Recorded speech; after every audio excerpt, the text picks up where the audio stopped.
In the last section, we spoke about how Docker Compose automatically sets up some networking between these different services or these different types of containers that we define inside of our Docker Compose file. Now that all this stuff is supposedly set up, let's figure out how to start up Docker Compose using this file.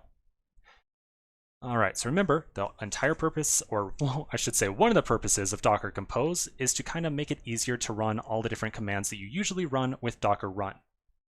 So whereas before we would start up a new instance of a container using Docker Run and then the name of the image that we wanted to create the container out of, to create an instance of all the containers or all the images or all the services listed inside of our compose file, we're going to run the command docker-compose up.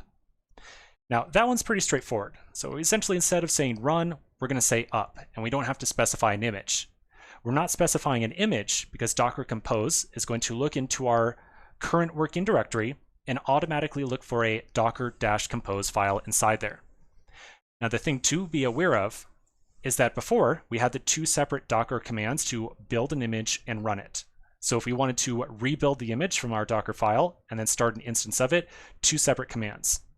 But in the Docker Compose world, if we ever want to rebuild the images that are listed inside of our Docker Compose file, for example, if we wanted to have Docker Compose rebuild this container right here, or the image used for that container, we write Docker Compose up -- build.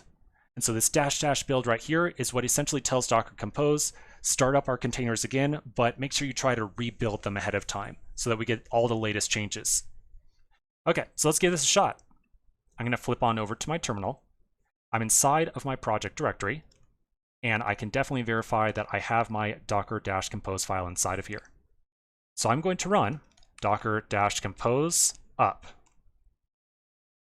Now I want you to take a look at the very first line right here. The very first line says creating network visits_default. So like I said before, when you just create a new set of containers or services with Docker Compose, it's going to automatically make a network for you that's going to join those different containers together. After that, we can see that it is creating an image for our Node application. And then if we scroll down a little bit more, we're going to see a whole bunch of different output down here. The most important lines to see are creating visits node app1. So that's a single instance of our node-app service. And then we've got a single instance of our Redis server as well. After that, we'll then start to see all the output from both of those different services start to appear. So every line here that's appearing in yellow for me is output from the Redis server. And if I scroll down a little bit more, I'll eventually see some output from the Node application. So it looks like, based on ready to accept connections right here and listing on port 8081 right here, definitely looks like both of our containers set up were created successfully. So let's open up our browser. We're going to try to open up our Node application and see if the entire app works. All right, so I'm going to open up localhost 4001. Remember, we made that kind of last minute change there. We had hard coded to say port 8081, but at the last minute we decided to change the port used to 4001. So make sure you're going to localhost :4001. And then sure enough, we see number of visits is 0. And then we can refresh. And every time that we refresh the page, we'll see that number of visits start to increment. Awesome. So that's a basic usage of Docker Compose. We created two separate services, and Docker Compose automatically made connections between the two available. The real key thing to keep in mind here is that in order to communicate between the two, we used a host name of the name of that other service or that other container that was created. And that name is specified inside of our Docker Compose file right here.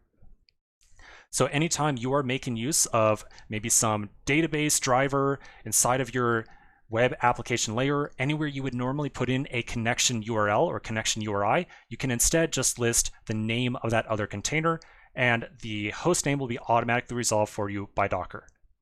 All right, now quick break. There's still one or two quick things I want to go over on Docker Compose, so I'll see you in just a minute.